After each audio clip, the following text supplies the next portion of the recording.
I think what the interesting or starting point actually is when we look at residential or at the European housing markets right now is that the housing cycle really has turned the corner, no matter which country you're looking at countries like the Netherlands, like Ireland, Spain. 2 years ago, these were countries where saw heavily declining house prices.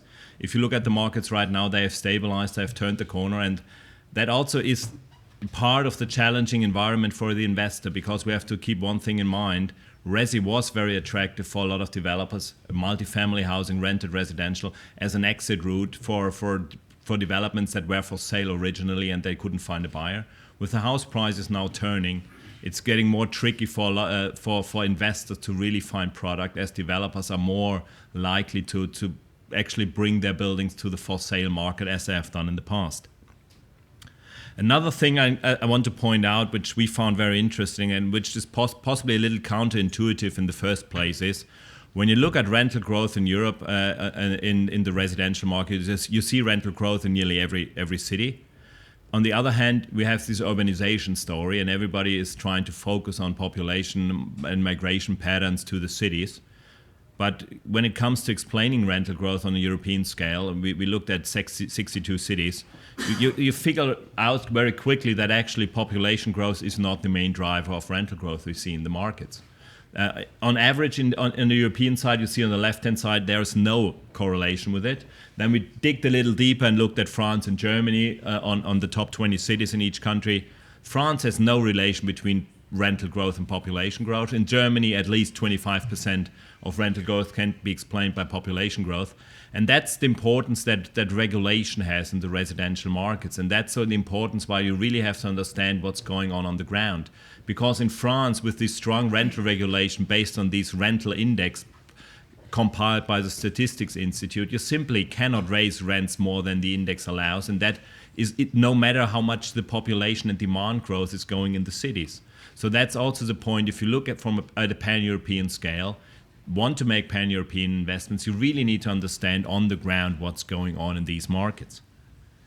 And on the other hand, it's also that the wealth or the economic power of a city, now here represented by GDP per capita, is a strong explanation for rental growth. On the other hand, therefore, innovation in a city, the economic power of the city, the, let's say, household structure, the qualifications of the people living in these cities, that has a strong influence.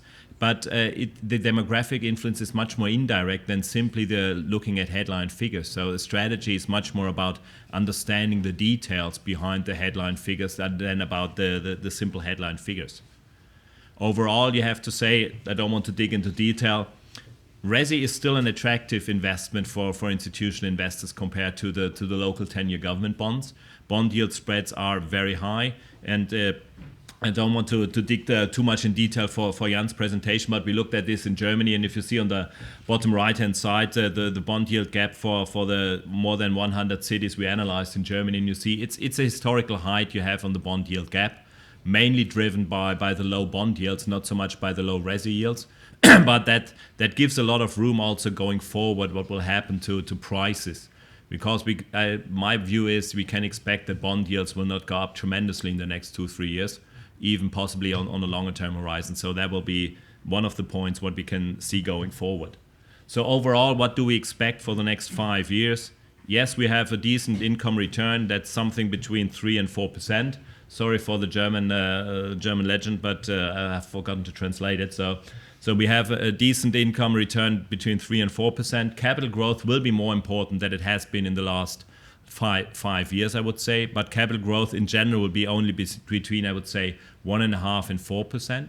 Historically, that is not very much if you remember what you have seen in Denmark before the financial crisis with double-digit capital growth, and also what you have seen in the Netherlands in the years before the financial crisis. But at least that it's gaining in importance. So also it stresses the fact that you really have to understand where you're operating in, because the demand pressure will not materialize in every market. So that's a very quick wrap up of the details. If you want to see more, the presentation will be on the website, and we have our own residential report that will be on our website.